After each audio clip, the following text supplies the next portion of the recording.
everyone, welcome to Oriental IAS.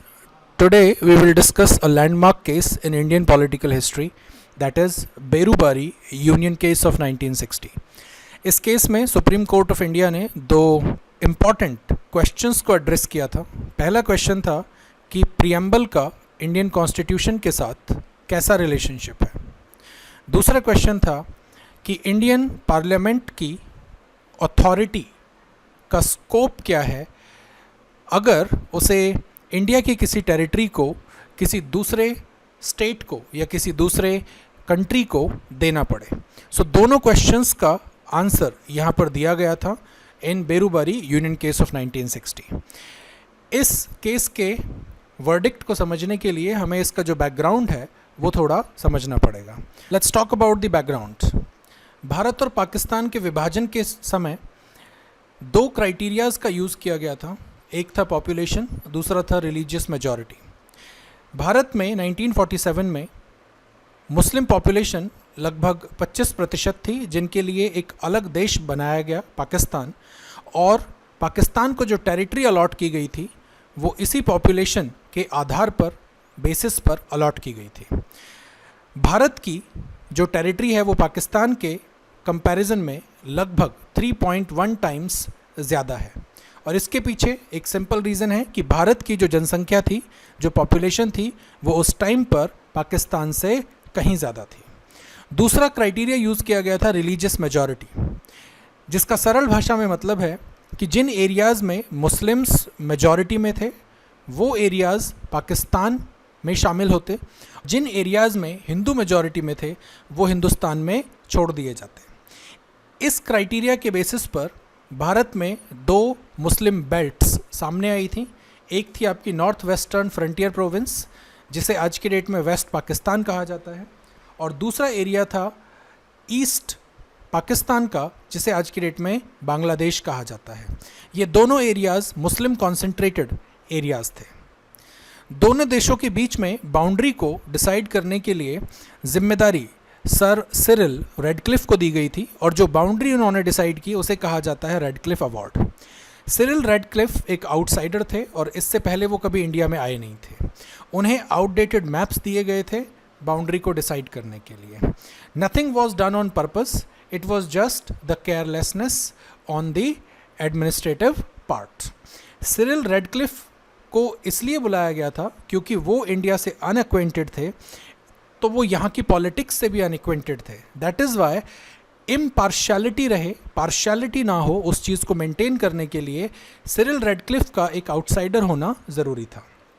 Cyril Radcliffe ने India और पाकिस्तान की टेरिटरी को डिवाइड करने के लिए पुलिस स्टेशंस और उनके जुरिस्डिक्शंस को रेफरेंस पॉइंट्स बनाया था. उन्होंने एक लाइन ड्रॉ की थी जिसमें पुलिस स्टेशंस और उनके जो जुरिस्डिक्शंस थे उनको ज्वाइन किया गया था.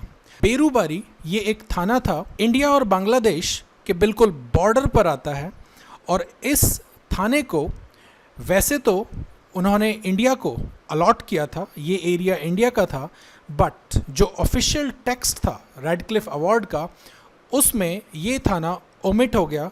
By mistake it was left out. इस चीज़ को मुद्दा बनाकर पाकिस्तान ने जो बेरूबारी वाला एरिया था इस पर अपना क्लेम जारी किया. पाकिस्तान ने कहा कि Berubari should be divided between India and Pakistan because it finds no mention in Radcliffe award. ये इशू 1952 में सरफेस हुआ था, और अगले 5 से 6 साल इस चीज़ को लेकर एग्जीक्यूटिव लेवल पर डिस्कशंस हुए. जो वेस्ट बंगाल गवर्नमेंट थी वो इस चीज़ के काफ़ी खिलाफ थी. वेस्ट बंगाल गवर्नमेंट नहीं चाहती थी कि बेरूबारी का कोई भी पार्ट पाकिस्तान को दिया जाए, लेकिन जवाहरलाल नेहरू और फिरोज़ खान नून उन्होंने एक अग्रीमेंट किया जिसे कहा जाता है नेहरू नून अग्रीमेंट, जो कि 1958 में हुआ. नाउ ये जो अग्रीमेंट था ये एक एग्जीक्यूटिव डिसीजन था, ये एग्जीक्यूटिव ने डिसाइड किया था, और इस डिसीजन में कहा गया कि जो बेरूबारी वाला पार्ट है जिसका कि एरिया था लगभग 22.5 स्क्वायर किलोमीटर्स, इसका लगभग 11.5 स्क्वायर किलोमीटर्स का एरिया पाकिस्तान को दिया जाएगा. जो साउथ बेरूबारी का एरिया था वो पाकिस्तान को दिया जाना था. उसके साथ साथ टेरिटरी डिस्प्यूट में 4 कूच बिहार एनक्लेव्स को भी पाकिस्तान को दिया जाना था और बदले में बेरूबारी का जो आधा हिस्सा था वो इंडिया को अपने पास रखना था। अगर टोटलिटी में देखा जाए तो इंडिया की जो टेरिटरी थी उसका ओवरऑल लॉस हो रहा था और पाकिस्तान को टेरिटरी का गेन हो रहा था। इस चीज़ को उस टाइम पर पॉलिटिकल पार्टीज़ ने काफ़ी अपोज किया था एंड यहाँ से एक क्वेश्चन रेज हुआ। वी ऑल नो कि जो एग्जीक्यूटिव है वो लेजिस्लेचर के लिए रिस्पॉन्सिबल होती है। इट मीन्स कि इस एग्रीमेंट का तब तक कोई मतलब नहीं था जब तक पार्लियामेंट इसे अप्रूव ना करे।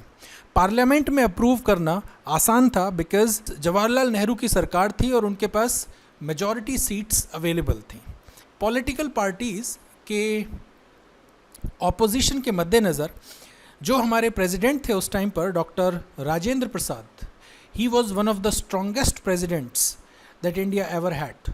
अंडर आर्टिकल 143 अपना प्रेसिडेंशियल रेफरेंस प्रिविलेज को यूज़ किया और उन्होंने ये क्वेश्चन सुप्रीम कोर्ट के सामने रखा। इंडियन कॉन्स्टिट्यूशन में आर्टिकल 2 एंड आर्टिकल 3 ये दोनों सिग्निफिकेंट आर्टिकल्स हैं when it comes to internal and external readjustment of boundaries. Article 2 ऐसे स्टेट से डील करता है जो इंडिया की टेरिटरी में नहीं है और अगर इंडिया उनको एक्वायर करता है because India is a sovereign country, अगर किसी भी एग्जिस्टिंग स्टेट को या न्यू स्टेट को इंडियन यूनियन में इनकॉर्पोरेट किया जाता है जो कि ऑलरेडी इंडिया का पार्ट नहीं है, तो उस टाइम पर आर्टिकल 2 को इन्वोक किया जाता है। आर्टिकल 3 रीएडजस्टमेंट या फिर आप इसे इंटरनल रीएडजस्टमेंट कह सकते हैं इंडियन टेरिटरी का।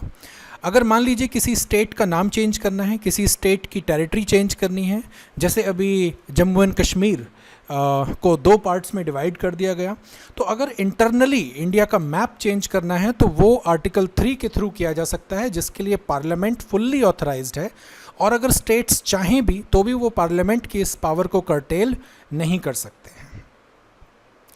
इस चेंज को कैरी आउट करने के लिए पार्लियामेंट में सिर्फ सिंपल मेजॉरिटी की ज़रूरत होती है एंड वी ऑल नो कि सिंपल मेजॉरिटी से डिसीजंस को पास करवाना is a very easy thing. Nehru Noon agreement को इम्प्लीमेंट करने के लिए जवाहरलाल नेहरू सरकार ने सोचा था कि वो आर्टिकल 3 को इन्वोक करेंगे and it would be like a cake walk, but political parties की ऑपोजिशन के चलते प्रेसिडेंट ने जो अपना रेफरेंस यूज़ किया था आर्टिकल 143 के अंडर, उसमें सुप्रीम कोर्ट ने इस केस को थॉरोली एग्जामिन किया एंड उन्होंने अपना फाइनल वर्डिक्ट दिया कि पार्लियामेंट किसी फॉरेन टेरिटरी को अक्वायर कर सकता है।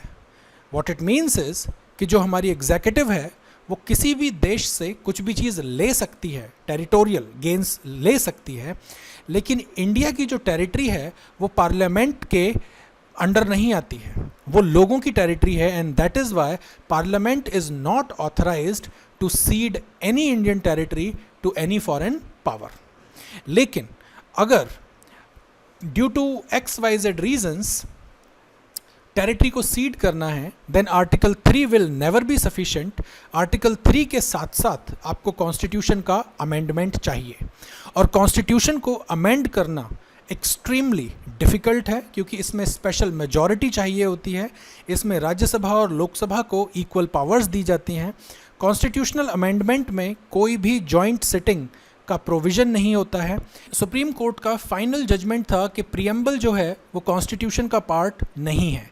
हालांकि प्रियम्बल का ये जो डिसीजन, प्रियम्बल को लेकर ये जो डिसीजन दिया गया था, इसको सुप्रीम कोर्ट ने केशवानंद भारती केस 1973 में डिस्कार्ड कर दिया था, इसको रिवर्स कर दिया था, जिस टाइम पर कहा गया था कि preamble is an integral part of constitution और प्रियम्बल को अमेंड किया जा सकता है अंडर आर्टिकल 368।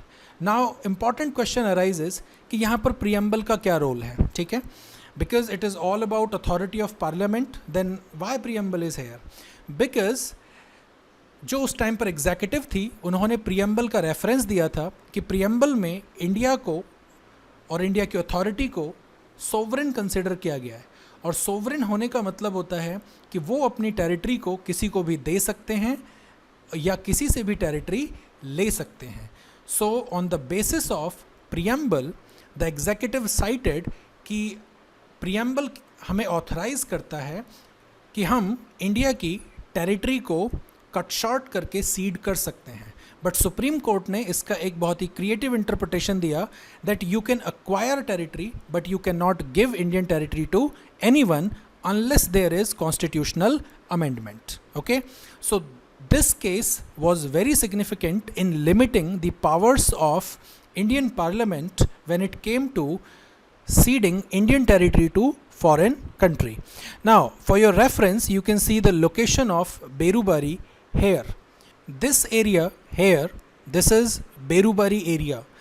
ये आपका जलपाईगुड़ी डिस्ट्रिक्ट में है और ये आप देखेंगे कि ये जो टेरिटरी है ये बांग्लादेश की टेरिटरी है और यहाँ पर ये इंडिया की टेरिटरी है इसके ऊपर. सो ये बिल्कुल बॉर्डर एरिया था जिसको लेकर ये इशू हुआ था.